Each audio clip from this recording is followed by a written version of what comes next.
મેષ રાશિની મેષ રાશિ કે જેના અક્ષર છે અલય, જેનો સ્વામી બને છે મંગળ મહારાજ. ઉતાવળિયા નિર્ણયો આજે તમારે લેવા નહીં, કારણ કે ઉતાવળિયા નિર્ણયો લેવાથી તમને ક્યાંક ને ક્યાંક નુકસાન થઈ શકે એમ છે. આજના દિવસની અંદર મેષ રાશિવાળા જાતકોએ ખાસ કરીને જોવા જઈએ તો પરિવારની અંદર થોડો ઘણો તણાવ, થોડું ઘણું ટેન્શન, થોડી ઘણી ચિંતા રહેતી જણાશે. સ્વાસ્થ્ય બાબતે અપ ડાઉન રહેશે. શેર બજારમાં આજે સાચવીને કામ કરવું બહુ જરૂરી છે. મેષ રાશિવાળા જાતકોએ આજના દિવસની અંદર તમારા કુલદેવીની આરાધના કરો. ગાયના ઘીનો દીવો તમારા કુલદેવી પાસે કરો. બેટર રિઝલ્ટ મળશે. વાત વૃષભની કરીએ. વૃષભના અક્ષર છે બવ અને ઉ, જેનો સ્વામી બને છે શુક્ર મહારાજ. શેર લે વેચમાં આજે તમને સારી સફળતા મળી શકે અને ધાર્મિક કાર્યની સંભાવનાઓ આજે વધી શકે એમ છે. આજના દિવસની અંદર કોર્ટ કચેરીના કામકાજની અંદર થોડી ઘણી નુકસાની થઈ શકે અને જૂના મિત્ર સાથે મિલન મુલાકાત થાય. મુલાકાત તમારા માટે લાભદાયી રહેતી જણાય. વૃષભ રાશિવાળા જાતકોએ આજના દિવસની અંદર બની શકે ત્યાં સુધી લાલ કલરનું કુમકુમ માતાજીને અર્પણ કરવાનું. માતાજીને અર્પણ કર્યા પછી તમારે દુર્ગાના 32 નામનો જપ કરવાનો. વિશેષ ફાયદો મળશે અને વિશેષ પ્રકારનો લાભ મળતો જણાય. દર્શક મિત્રો, આપણી સાથે સ્ટુડિયોમાં જોડાયા છે જ્યોતિષાચાર્ય મુકુંદભાઈ પંડ્યા. મુકુંદભાઈ, હવે મિથુન અને કર્ક રાશિના જાતકોનો આજનો દિવસ કેવો રહેશે એ જણાવશો. દર્શક મિત્રો, વાત આપણે કરી રહ્યા છીએ 12 રાશિમાં ત્રીજી રાશિ એટલે કે મિથુન રાશિની. મિથુન રાશિ કે જેના અક્ષર છે કચ્છ અને ઘ, જેનો સ્વામી બને છે બુધ મહારાજ. બૌદ્ધિક વિકાસ આજે તમારો થતો જણાશે. પરિવારની અંદર શાંતિનો અનુભવ થઈ શકે અને સ્વાસ્થ્ય બાબતે આજે તમારે કાળજી રાખવી બહુ જ જરૂરી છે. આજના દિવસની અંદર દાંપત્ય જીવનમાં હૂંફ મળતી જણાય. આજે કયો ઉપાય કરવો જોઈએ? આજના દિવસમાં લાલ કલરના ફૂલ માતાજીને તમે અર્પણ કરો અને ત્યારબાદ ઓમ કાલ રાત્રિય નમઃ આ મંત્રનો જપ કરો. વિશેષ લાભ મળશે. હવે વાત કરીએ કર્ક રાશિની. કર્ક રાશિ કે જેના અક્ષર છે ડ હ, જેનો સ્વામી બને છે ચંદ્ર મહારાજ. શત્રુઓથી સાવધાની રાખવી તમારે બહુ જરૂરી છે. સમજી વિચારીને કામ કરવું તમારા માટે લાભદાયી રહેશે અને વ્યવસાયની અંદર આજે સુંદર મજાનો ફાયદો તમને મળતો જણાશે. કર્મચારીથી તમને સારો સહયોગ મળી શકે અને કર્ક રાશિવાળા જાતકોને આજે સારો લાભ જોઈએ છે. તો આજના દિવસની અંદર માતાજીને ગોળનો પ્રસાદ અર્પણ કરો.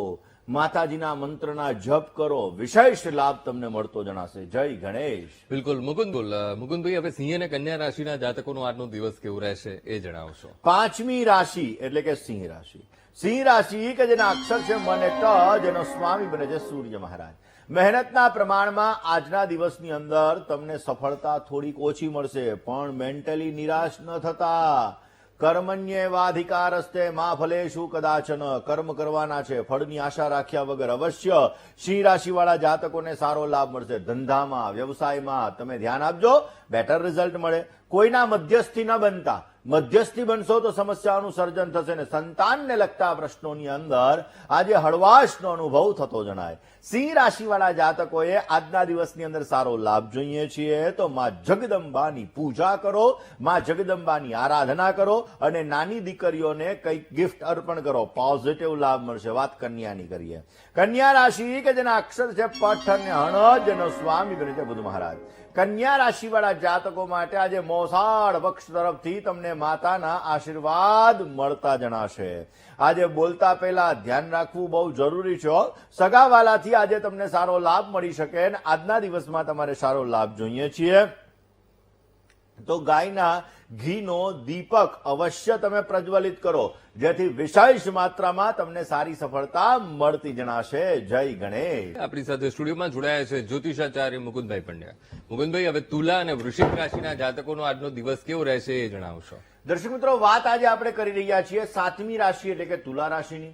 તુલા રાશિના અક્ષર છે ર અને ત, જેનો સ્વામી બને છે શુક્ર મહારાજ. ભાઈ ભાંડુથી આજે તમને સારો લાભ મળતો જણાય ને તમારા પરાક્રમની અંદર આજે વૃદ્ધિનું પ્રમાણ પણ તમે જોઈ શકશો. ભાગ્યોદય માટે આજે ઉત્તમ તક મળી શકે અને સ્વાસ્થ્ય બાબતે તમારે કાળજી રાખવી બહુ જ જરૂરી છે. આજના દિવસની અંદર તમારે સારો લાભ જોઈતો હોય તો આજે બની શકે ત્યાં સુધી તમારા કુલદેવીની આરાધના કરો, કુલદેવીની પૂજા કરો. વિશેષ લાભ મળશે. હવે વાત કરીએ વૃશ્ચિક રાશિની. વૃશ્ચિકના અક્ષર છે ન અને ય, જેનો સ્વામી બને છે મંગળ મહારાજ. ભાગીદારી વર્ગને આજના દિવસની અંદર કામથી સારો લાભ મળતો જણાશે. વેપારીઓ સાથેના સંબંધોથી તમને સારો લાભ મળતો જણાય. આજના દિવસમાં ઉધારીથી સાચવવું બહુ જરૂરી છે. પૈસા લેવામાં અને પૈસા દેવામાં થોડીક કાળજી રાખજો હો.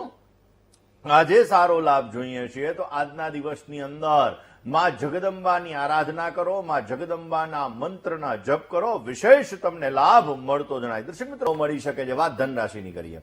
ધનના અક્ષર જે ભ, ધ, ફ અને ઢ જેનો સ્વામી છે ગુરુ મહારાજ.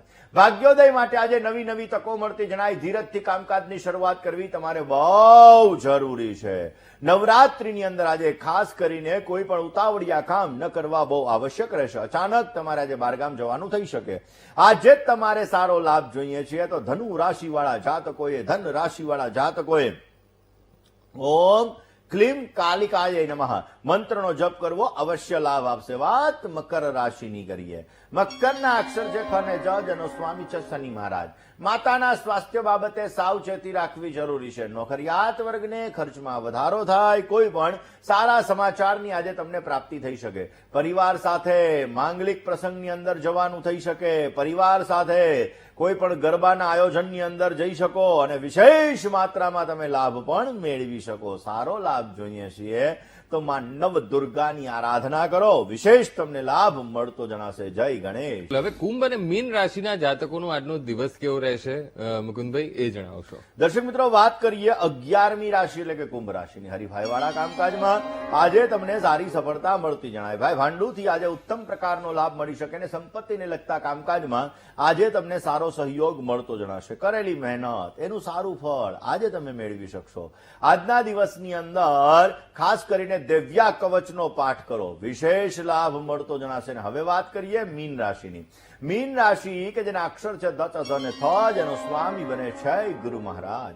ધનનું સુખ આજે તમને સારું મળી શકે. પરિવારની અંદર તણાવ, ચિંતા, ટેન્શન રહેતા જણાય.